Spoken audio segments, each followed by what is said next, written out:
வணக்கம், welcome to the channel recipes desk. இன்றைக்கி நம்ம செட்டிநாடு மட்டன் குழம்பு எப்படி செய்கிறதுன்னு பார்க்கலாம்.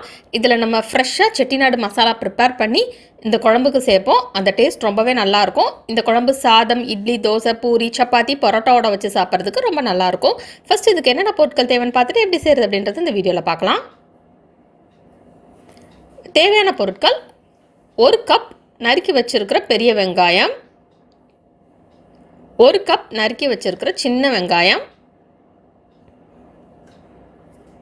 மல்லி இலை கொஞ்சம், 10 பல் பூண்டு, இஞ்சி ஒரு சின்ன துண்டு, 1 டேபிள் ஸ்பூன் வத்தல் தூள், 1/2 டீஸ்பூன் மஞ்சள் தூள், 4 தக்காளி, கருவேப்பிலை கொஞ்சம்,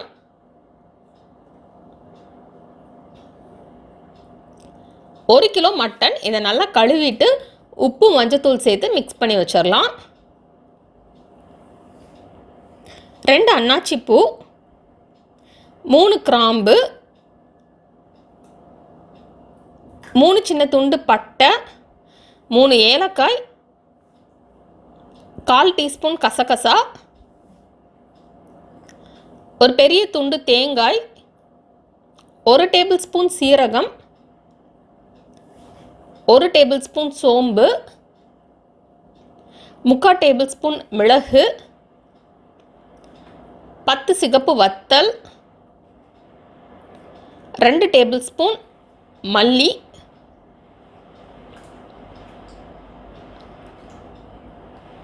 ஃபஸ்ட்டு நம்ம ஒரு மிக்ஸி ஜார் எடுத்துக்கலாம். எடுத்துகிட்டு அதில் தோல் உரித்து வச்சுருக்கிற பூண்டு சேர்த்துடலாம். நெக்ஸ்ட் இதில் சின்ன சின்ன துண்டாக நறுக்கி வச்சுருக்கிற இஞ்சி சேர்த்துடலாம்.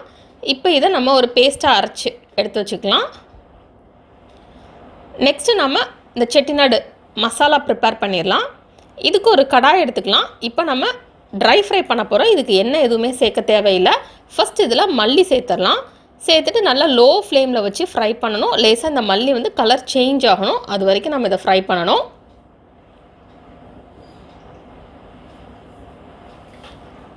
இது எப்போவுமே ஹை ஃப்ளேமில் வச்சு ஃப்ரை பண்ணக்கூடாது. ஹை ஃப்ளேமில் வச்சு ஃப்ரை பண்ணால் குயிக்காக ஃப்ரை ஆயிரும்.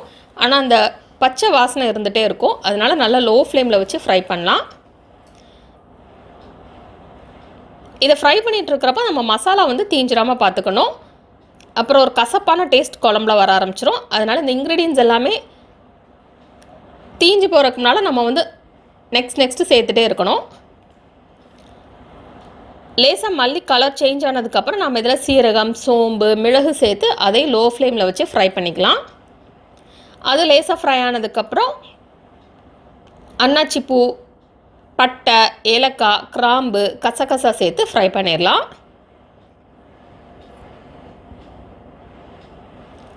நம்ம கைவிடாமல் ஃப்ரை பண்ணிகிட்டே இருந்தால் தான் நல்லா ஈவனாக ஃப்ரை ஆகும். அதனால் கீழே உள்ளது மட்டும் ஃப்ரை ஆகிருக்கும், மேலே உள்ளது ஃப்ரை ஆகாமல் இருக்கும்.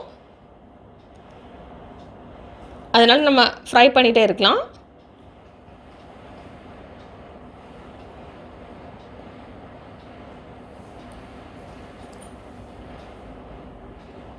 இப்போ இது எல்லாமே ஃப்ரை ஆயிடுச்சு. நெக்ஸ்ட் இதில் சிகப்பு வத்தல் சேர்த்து ஃப்ரை பண்ணிடலாம்.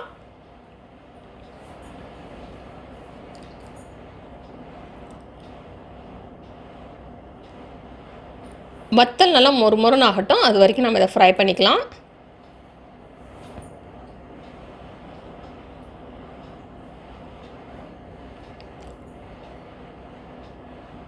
இப்போ வத்தல் நல்லா ஃப்ரை ஆயிடுச்சு.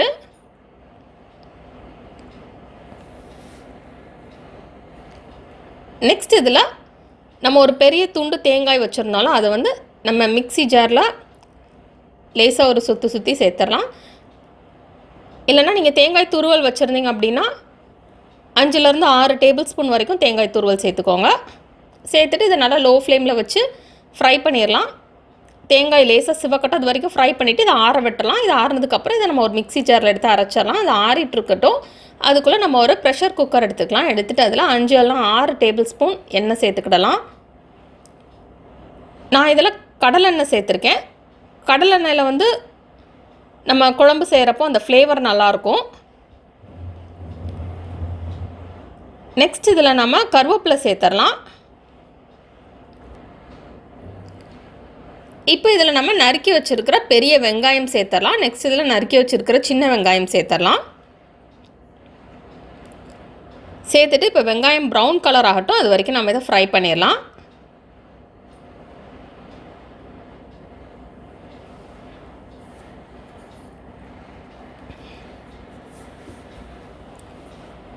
இப்போ வெங்காயம் நல்லா ப்ரௌன் கலராக மாறிடுச்சு.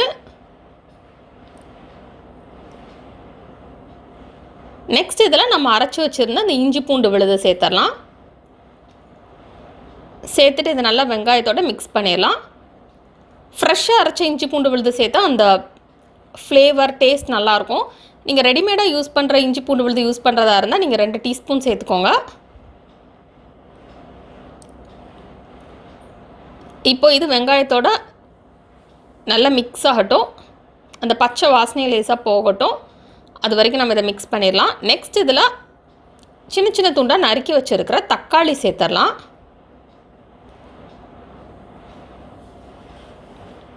சேர்த்துட்டு அதை நல்லா மிக்ஸ் பண்ணி விட்டுடலாம். தக்காளி நல்லா வெங்காயத்தோட மிக்ஸ் ஆகட்டும், அது வரைக்கும் நம்ம இதை குக் பண்ணிடலாம்.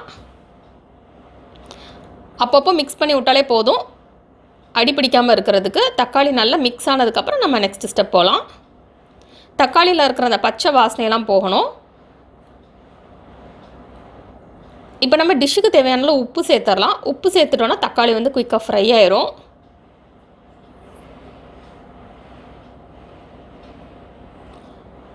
இப்போ இதை மிக்ஸ் பண்ணி விட்டலாம்.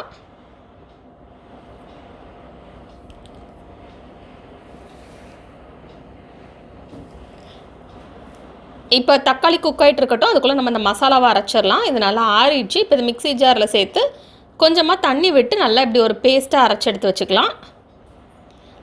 இப்போ இங்கே தக்காளியும் குக் ஆகிடுச்சு.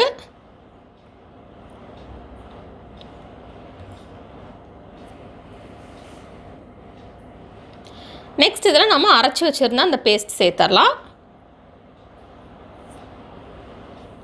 சேர்த்துட்டு இதை நல்லா மிக்ஸ் பண்ணி விட்டலாம். இது ஆல்ரெடி நம்ம ஃப்ரை பண்ணி தான் அரைச்சிருக்கோம், அதனால் இதில் பச்சை வாசனைலாம் போய் தான் இருக்கும். அதனால் நம்ம நல்லா இதை மிக்ஸ் பண்ணி விட்டாலே போதும். ரொம்ப நேரம் நம்ம வந்து இதை ஃப்ரை பண்ண வேண்டிய தேவையில்லை.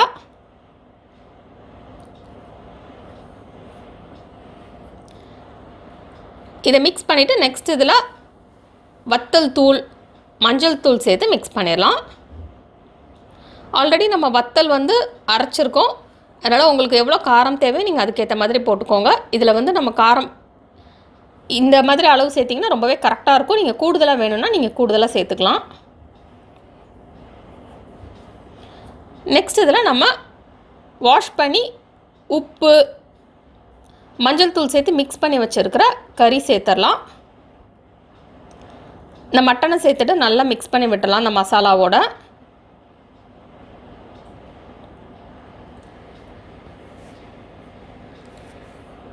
நல்லா அந்த மட்டன் மசாலாவில் கோட் ஆகணும்.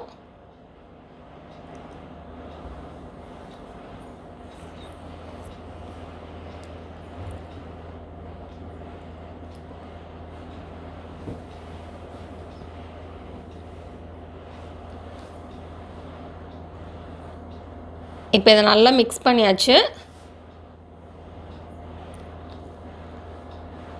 இப்போ நம்ம இதில் தண்ணி சேர்த்துடலாம். உங்களுக்கு எவ்வளோ தேவையோ அதுக்கேற்ற மாதிரி தண்ணி சேர்த்துக்கோங்க. உங்களுக்கு என்ன கன்சிஸ்டன்சியில் குழம்பு வேணுமோ நீங்கள் அதுக்கேற்ற மாதிரி தண்ணி சேர்த்துக்கோங்க.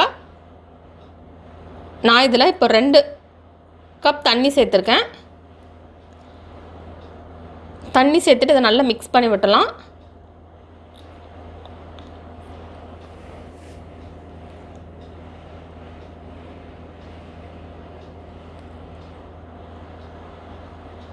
இப்போ இதை நல்லா மிக்ஸ் பண்ணியாச்சு. இப்போ இதை கொதிக்க விட்டுடலாம். இது கொதிக்க ஆரம்பித்த உடனே நம்ம வந்து இதை க்ளோஸ் பண்ணிடலாம். இப்போ நம்ம ப்ரெஷர் குக் பண்ணிடலாம். ஹை ஃப்ளேமில் வச்சு 5 விசில் வச்சிடலாம். லோ ஃப்ளேமில் வச்சு 10 நிமிஷம் ப்ரெஷர் குக் பண்ணிடலாம். இப்போ இது ப்ரெஷர் குக் ஆகிடுச்சு, ப்ரெஷர் ரிலீஸ் ஆகிடுச்சு. நான் இப்போ குக்கரை ஓப்பன் பண்ண போகிறேன். இப்போது நல்லா குக் ஆகிடுச்சு மட்டன். அந்த ஃப்ளேவரே ரொம்பவே நல்லாயிருக்கு. உங்களுக்கு வந்து இந்த கன்சிஸ்டன்சி ஓகே அப்படின்னா நீங்கள் அப்படியே விட்டுறலாம். இல்லைன்னா நீங்கள் வந்து திருப்பியும் ஸ்டவ் ஆன் பண்ணி கொதிக்க விட்டுறலாம். உங்களுக்கு என்ன கன்சிஸ்டன்சியில் வேணுமோ அது வரைக்கும் நீங்கள் கொதிக்க விட்டுறலாம். இப்போ நம்ம இதில் நறுக்கி வச்சுருக்கிற மல்லி இலை சேர்த்து மிக்ஸ் பண்ணிடலாம்.